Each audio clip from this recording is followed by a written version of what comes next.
I'm standing at the top of Aiguille Rouge, the highest point in Les Arcs ski resort, and the views are literally breathtaking.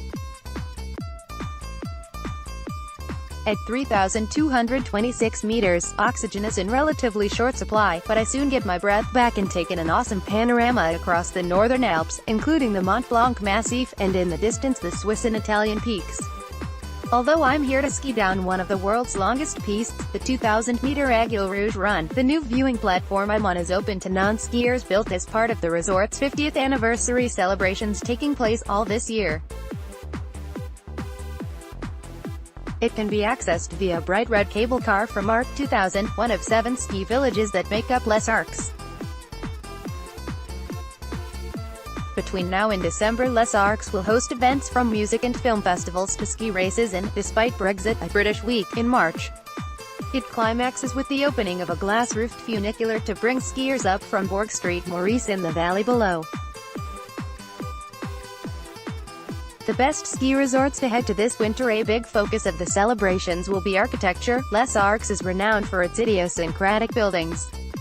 Some regard the huge brutalist 70s apartment blocks of Arc 1600, Arc 1800 and Arc 2000. The figures refer to the altitude as an eyesore, but while it's true they're a Marmite experience, France's Ministry of Culture has awarded the buildings of Arc 1600 and Arc 1800 20th century heritage status.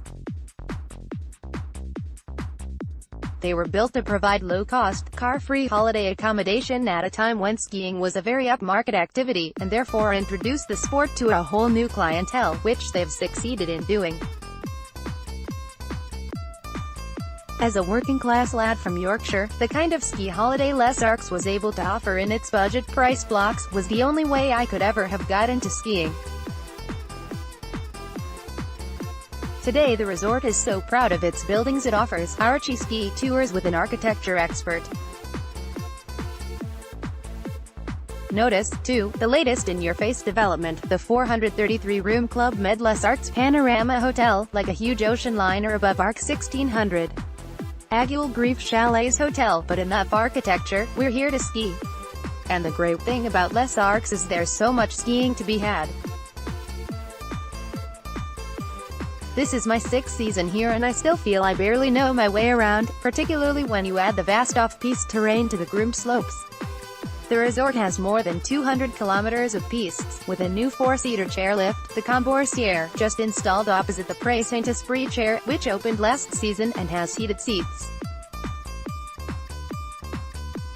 The Comboursière takes skiers from just below Arc 1950 over a mountain ridge to the slopes above Arc 1600 and Arc 1800, as well as providing easier passage to a secluded valley called Le Secret, not ça anymore.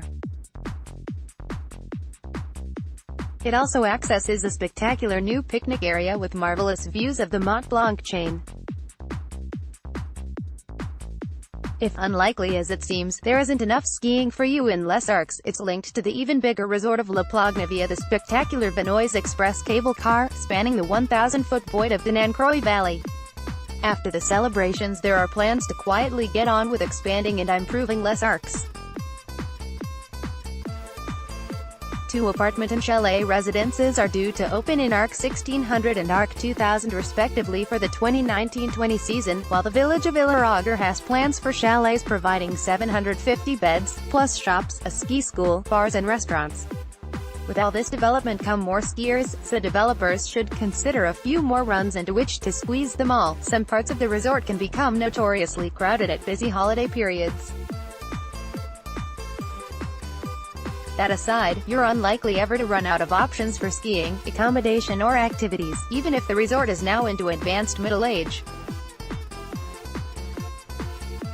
British Airways flies to Chambéry from London, £51 one way.